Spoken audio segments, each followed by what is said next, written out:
Our argument was that you are fighting for freedom, self-determination, human dignity, and human rights, and so on. You cannot withhold these things from half your population. It's consistent. You're fighting the mentality of discrimination and oppression. You cannot practice these things against women. We as Palestinian women, we did our best. We were part and parcel of our fight in the nation. We deserve to be there exactly as men do.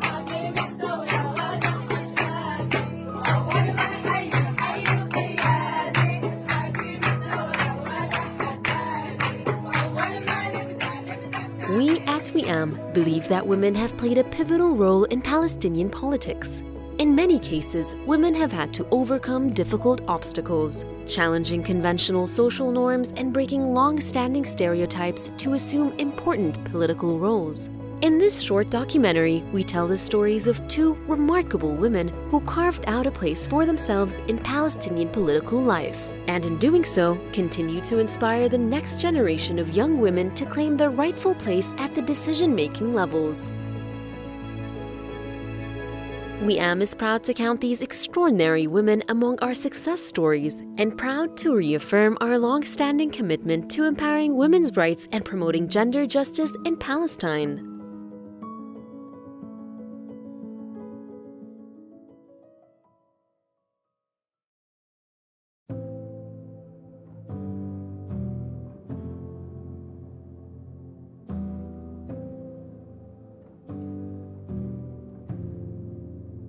My journey is the journey of many young Palestinian women.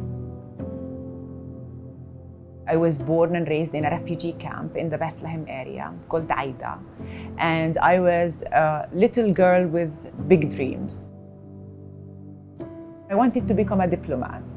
And at the time, actually, Palestine did not have a government, let alone have foreign policy, because we had the PLO and it was in exile, and we didn't have a government and we didn't have a Ministry of Foreign Affairs. So every time I told my parents that I wanted to be a diplomat, my parents said, maybe think of something different. Unfortunately, we don't have a government.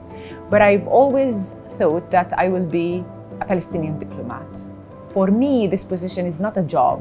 This position is basically a mission, a calling, and basically it's something that I do in service of my country. I have a responsibility as a Palestinian citizen, as a Palestinian individual, to contribute with everything that I have in order to achieve my people's right to self-determination, and doing and achieving that by representing them in the international arena and sharing the Palestinian narrative. This was my main motivation. As a woman, you face all kinds of challenges. Like many Palestinians, there is the general challenge that every Palestinian man and woman face, and that is Israeli occupation of our territory and being an occupied nation. We are unable to live our right to self-determination freely like any other people in this world. But as a woman, there are so many other challenges that are added to the mix. And those include the cultural environment that you grow up with that limits your ability to think about going into policy and politics and diplomacy. Because in the minds of many in our culture, this is a domain that belongs to men. Women are not encouraged to enter it. It's very important also to emphasize that, yes, I made it to become the first Deputy Foreign Minister of Palestine. But that doesn't stop the challenges from continuing. One woman cannot change an environment, but women together can change the environment. So if we stand together hand in hand and support each other in the different fields, in the different sectors, that will make the difference. Because I want to stop this whole idea of being, the first to go to this university or the first to assume a certain position. This needs to end, because we need to engender and enhance the role of women in general, so that we stop calling ourselves a first. Because we want this to become part of the culture and the mindset of Palestine.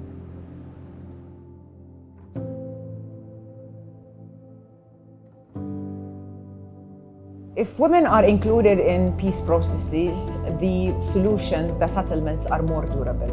And this is not Amal Jadu saying this. These are statistics and research of international conflicts that says this. When women are involved in negotiating teams and in mediation, then the settlements that are reached are much more durable than settlements that are negotiated between men only. We need the outlook of both men and women in order to achieve full policies and full diplomatic representation of a country. To young women today, I say that believe in yourselves, build much more knowledge and skills, push forward, build networks, build coalitions with other young women, and there is nothing that you cannot do. If you believe in something and you're capable, you have the skills to do it, you can do it. Just push, engage, and just thrive in anything that you want to achieve.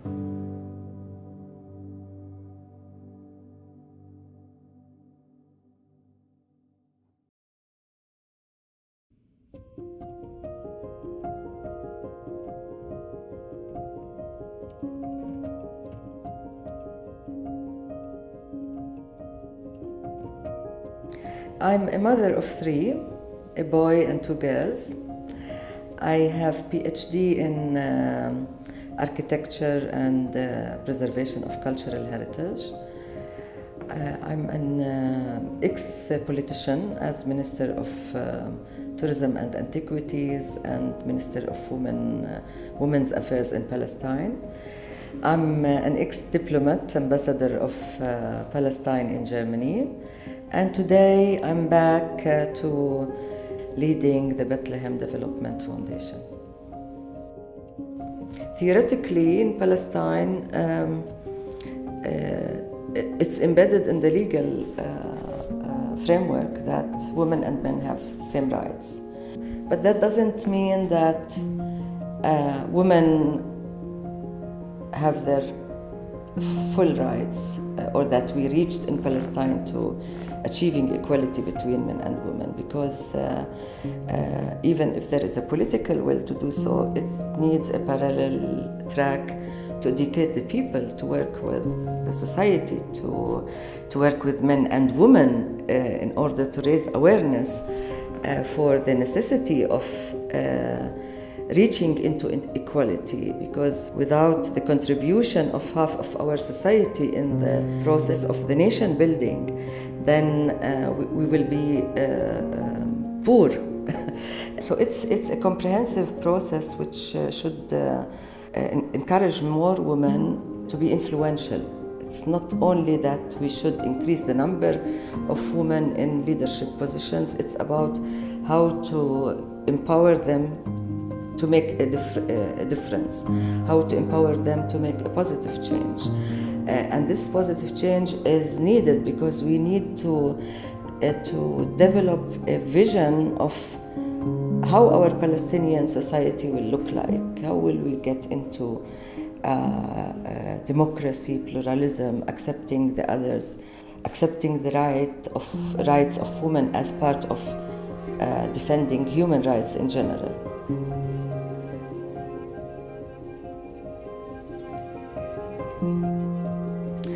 Well, I think a woman is a leader in all positions, as a mother, as a person responsible for in every position. But being in a political position or being responsible at the highest level puts much pressure on women, because we're not used to see women at higher positions, and then the evaluation and expectation of a woman in that position comes at highest standards. So being surrounded by a supportive family, by an enabling environment, to understand that women could do the job and they should be supported in order to be able to deliver, is important to have a supportive husband, a supportive family. That in itself is a very important aspect in educating the new generation, that it is normal to see women in such positions. Even if we have a successful story of few women in Palestine who had a leading role, that doesn't mean that other women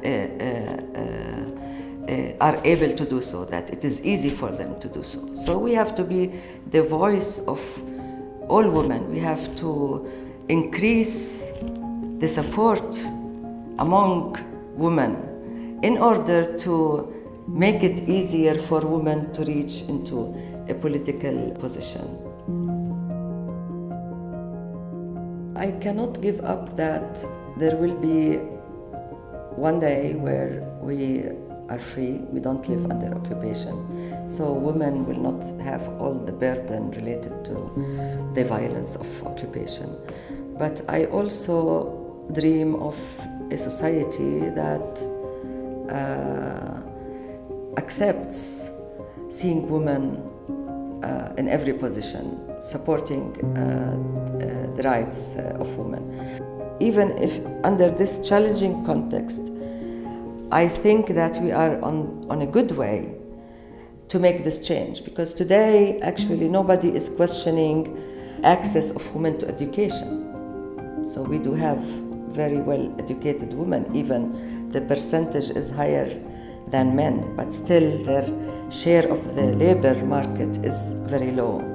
It's not only about empowering women about education, it's also about creating a generation which accepts rights of women as part of human rights, as part of our strategy as a nation towards building our independent and free, democratic, pluralistic society.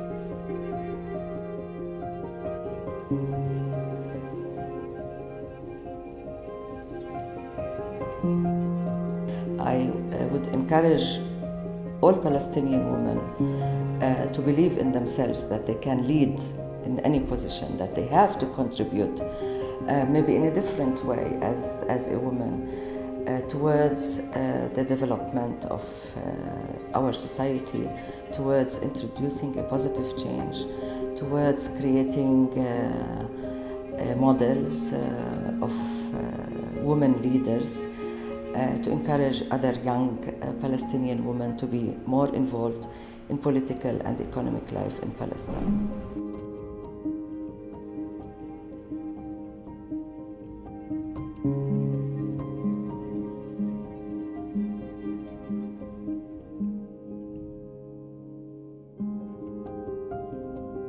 The stories of Dr. Khulud Daibes and Dr. Amal Jado are a source of inspiration for young women everywhere who aspire to work in politics. And WIAM is proud to have played a role in their success. WIAM, for me, was one of the building stones in building actually my knowledge of conflict resolution and mediation and negotiations. The exposure that I had through that center was a building stone in basically building my skills in those areas. It really introduced me to new cultures, new ideas, new experiences, and it's also enhanced my knowledge of politics and negotiation and mediation. So I owe that center a lot.